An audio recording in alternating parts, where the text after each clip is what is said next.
ನಡಿ ಈಗ ಶುರು ಮಾಡೋಣ. ಕೇಸರಿಯಿಂದ ಮನೋಲ್ಲಾಸ ಮನಸ್ಸು ಮತ್ತೇರಿ ಕುಣಿದಾಡಿದೆ ನೋಡು, ಮನಸ್ಸು ಮತ್ತೇರಿ ಕುಣಿದಾಡಿದೆ ನೋಡು. ಕ್ಷಣ ಕ್ಷಣವೂ ಆಚರಿಸಿ ಕೇಸರಿ ಹಬ್ಬ. ವಿಮಲ್ ಬಾಯಲ್ಲಿ ಹೇಳಿ ಕೇಸರಿ. ಪೆನ್ ಡ್ರೈವ್ ವೈರಲ್ ಆರೋಪಿಗಳಿಗೆ ಎಸ್ಐಟಿ ಡ್ರಿಲ್ ಮುಂದುವರೆಸಿದೆ. ಆರೋಪಿಗಳನ್ನ ಬಂಧಿಸಿ ಹಾಸನಕ್ಕೆ ಎಸ್ಐಟಿ ಅಧಿಕಾರಿಗಳು ಕರೆ ತಂದಿದ್ದಾರೆ. ಪ್ರಕರಣದ ಪ್ರಮುಖ ಆರೋಪಿಗಳಿಗೆ ವೈದ್ಯಕೀಯ ಪರೀಕ್ಷೆ ನಡೆಸಲಾಗಿದೆ. ನವೀನ್ ಗೌಡ, ಚೇತನ್ ಗೌಡಗೆ ವೈದ್ಯಕೀಯ ತಪಾಸಣೆಗೆ ಒಳಪಡಿಸಲಾಗಿದೆ. ಹಾಸನದ ಹಿಮ್ಸ್ನಲ್ಲಿ ಆರೋಪಿಗಳಿಗೆ ಮೆಡಿಕಲ್ ಚೆಕಪ್ ಕೂಡ ಆಗಿದೆ. ಸ್ಥಳ ಮಹಜರು ಬಳಿಕ ಇಂದು ಕೋರ್ಟ್ಗೆ ಅವರನ್ನ ಹಾಜರುಪಡಿಸಲಾಗುತ್ತೆ. ಮಧ್ಯಾಹ್ನ ಕೋರ್ಟ್ ಮುಂದೆ ಆರೋಪಿಗಳನ್ನ ಹಾಜರುಪಡಿಸಲಾಗುತ್ತೆ. ಆರೋಪಿಗಳನ್ನ ಪೊಲೀಸ್ ಕಸ್ಟಡಿಗೆ ಕೇಳುವ ಸಾಧ್ಯತೆ ಕೂಡ ಇದೆ. ಕಾರಣ ಈ ಅಶ್ಲೀಲ ವಿಡಿಯೋಗಳ ಹಂಚಿಕೆ, ಬಿಡುಗಡೆಯ ರೂವಾರಿಗಳು ಇವರು ಅನ್ನೋ ಕಾರಣಕ್ಕೆ ಇವರ ಬಂಧನ ಆಗಿರೋದು. ಹಾಗಾಗಿ ಇವತ್ತು ನ್ಯಾಯಾಧೀಶರ ಮುಂದೆ ಹಾಜರುಪಡಿಸಿದ್ರು ಕೂಡ ಒಂದಷ್ಟು ದಿನಗಳ ಕಾಲ ಕಸ್ಟಡಿಗೆ ಬೇಕು.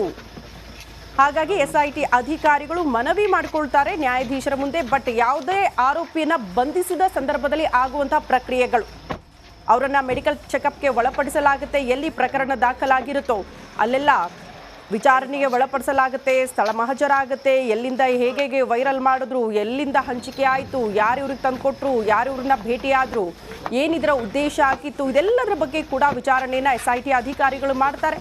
ಅದಾದ ಬಳಿಕ ಇವತ್ತು ಮಧ್ಯಾಹ್ನ ನ್ಯಾಯಾಧೀಶರ ಮುಂದೆ ಅವ್ರನ್ನ ಹಾಜರುಪಡಿಸಲಾಗುತ್ತೆ. ಸಹಜವಾಗಿ ಇಂಥ ಪ್ರಕರಣಗಳಲ್ಲಿ 14 ದಿನ 10 ದಿನ ಕಸ್ಟಡಿಗೆ ಕೇಳುವ ಸಾಧ್ಯತೆ ಕೂಡ ಇರುತ್ತೆ. ಕಸ್ಟಡಿಗೆ ಕೇಳಿದ ಸಂದರ್ಭದಲ್ಲಿ ನ್ಯಾಯಾಧೀಶರ ಸಮ್ಮತಿಯ ಮೇರೆಗೆ ಅಂದರೆ ಎಷ್ಟು ದಿನ ಕೋರ್ಟ್ ಅವ್ರನ್ನ ಕಸ್ಟಡಿಗೆ ನೀಡುತ್ತೋ ಅದನ್ನು ಕೂಡ ಕಾದು ನೋಡಬೇಕಾಗುತ್ತೆ. ಈ ಬಗ್ಗೆ ಮತ್ತಷ್ಟು ಡೀಟೇಲ್ಸ್ ಅನ್ನ ಕೊಡ್ತಾ ಹೋಗ್ತಾರೆ ನಮ್ಮ ಪ್ರತಿನಿಧಿ ಖುಷ್ವಂತ್ ದೂರವಾಣಿ ಸಂಪರ್ಕದಲ್ಲಿ. ಖುಷ್ವಂತ್, ಸೆಂಟರ್ ಆಫ್ ಅಟ್ರಾಕ್ಷನ್ ಅಂದ್ರೆ ಹಾಸನ. ಕಾರಣ ಈಗ ಅಲ್ಲೇ ಸಾಕಷ್ಟು ಬೆಳವಣಿಗೆಗಳಾಗ್ತಾ ಇರೋದನ್ನ ನಾವು ಗಮನಿಸ್ತಾ ಇದ್ದೀವಿ. ಅಶ್ಲೀಲ ವಿಡಿಯೋಗಳ ಹಂಚಿಕೆ ಜೊತೆಗೆ ಅದನ್ನ ರಿಲೀಸ್ ಮಾಡಿದ್ರು ಅನ್ನೋ ಕಾರಣಕ್ಕೆ ಇಬ್ಬರ ಬಂಧನ ಆಯಿತು. ಸೊ ಏನ್ ಬೆಳವಣಿಗೆ ಆಯಿತು? ಶ್ರುತಿ, ಹಾಸನ ಸಂಸದ ಪ್ರಜ್ವಲ್ ರೇವಣ್ಣಿಗೆ ಸಂಬಂಧಪಟ್ಟಂತ ಅಶ್ಲೀಲ ವಿಡಿಯೋ ಪ್ರಕರಣ ಏನಿತ್ತು, ಈ ಪ್ರಕರಣಕ್ಕೆ ಸಂಬಂಧಪಟ್ಟಂತೆ ನವೀನ್ ಗೌಡ ಮತ್ತೆ ಚೇತನ್ ಎಂಬುವರು ಮುಖ್ಯ ವ್ಯಕ್ತಿಗಳಾಗ್ತಾರೆ. ಯಾಕಂತಂದ್ರೆ ಯಾವಾಗ 22ನೇ ತಾರೀಕು ವಿಡಿಯೋಗಳು ವೈರಲ್ ಆಗುತ್ತೆ, ನಂತರ 23ನೇ ತಾರೀಕು ಒಂದು ದೂರು ದಾಖಲಾಗುತ್ತೆ. ಆ ದೂರನ್ನ ಪ್ರಜ್ವಲ್ ಪರ ಇದ್ದಂತಹ ವಕೀಲರಾದ ಪೂರ್ಣಚಂದ್ರ ಅವರು ಸ್ಟೇಷನ್ ಅಂದ್ರೆ ಸೈಬರ್ ಕ್ರೈಮ್ ಠಾಣೆಗೆ ಒಂದು ದೂರು ಕೊಡ್ತಾರೆ.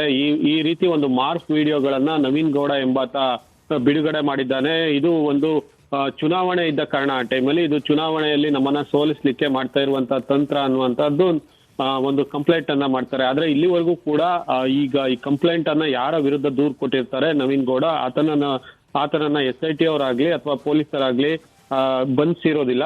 SITಗೆ ಈ ಕೇಸ್ ವೈರಲ್ ಕೇಸ್ ವರ್ಗಾವಣೆ ಆಗುವುದಕ್ಕೆ ಮುಂಚೆ ಈ ದೂರನ್ನ ಕೊಟ್ಟಿರ್ತಾರೆ. ಆದ್ರೂ ಕೂಡ ಹಾಸನ ಪೊಲೀಸರು ಕೂಡ ಇವನನ್ನ ಬಂಧಿಸಿರೋದಿಲ್ಲ.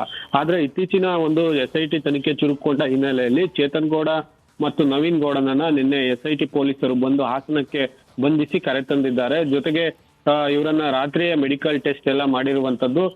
ಈಗ ಬಹುತೇಕ ಅವರು ಏನು ಒಂದು ಸ್ಥಳ ಮಹಜರು ಪ್ರಕ್ರಿಯೆ ಏನಿರುತ್ತೆ ಅದಕ್ಕೆ ಇವರಿಬ್ಬರನ್ನು ಒಳಗೊಳಿಸುವ ಸಾಧ್ಯತೆ ಹೆಚ್ಚಾಗಿದೆ. ಹೀಗಾಗಿ ಇವರಿಬ್ಬರನ್ನ ಸ್ಥಳ ಮಹಜರು ಮಾಡಿದ್ಮೇಲೆ ಇನ್ನಷ್ಟು ಮಾಹಿತಿಗಳು ಅಥವಾ ಅವ್ರ ಹತ್ರ ಏನಾದ್ರು ಪೆನ್ ಡ್ರೈವ್ ಇತ್ತ ಅಥವಾ ಅವರೇ ವೈರಲ್ ಮಾಡಿದ್ರ ಏನು ಎಲ್ಲಾ ಸಾಕ್ಷಿಗಳು ಇನ್ನಷ್ಟು ಕಲೆ ಹಾಕ್ತಾರೆ. ಜೊತೆಗೆ ಈ ಎಲ್ಲಾ ಪೆನ್ ಡ್ರೈವ್ ಪ್ರಕರಣಕ್ಕೆ ಯಾರೆಲ್ಲ ಬಂಧನಕ್ಕೆ ಒಳಗಾಗಿದ್ದಾರೆ ಮತ್ತು ಇನ್ನೇನಾದ್ರೂ ಬಂಧನಕ್ಕೆ ಒಳಗಾಗುವವರಿದ್ರು ಕೂಡ ಇವರಿಬ್ಬರ ಬಂಧನದ ತನಿಖೆಯ ವಿಚಾರಣೆಯಲ್ಲಿ ಇನ್ನಷ್ಟು ಸಾಕ್ಷ್ಯಗಳು SITಗೆ ಸಿಗಲು ಸಾಧ್ಯ ಇದೆ. ಶ್ರುತಿ. ಓಕೆ ಖುಷ್ವಂತ್, ಧನ್ಯವಾದಗಳು ತಮ್ಮ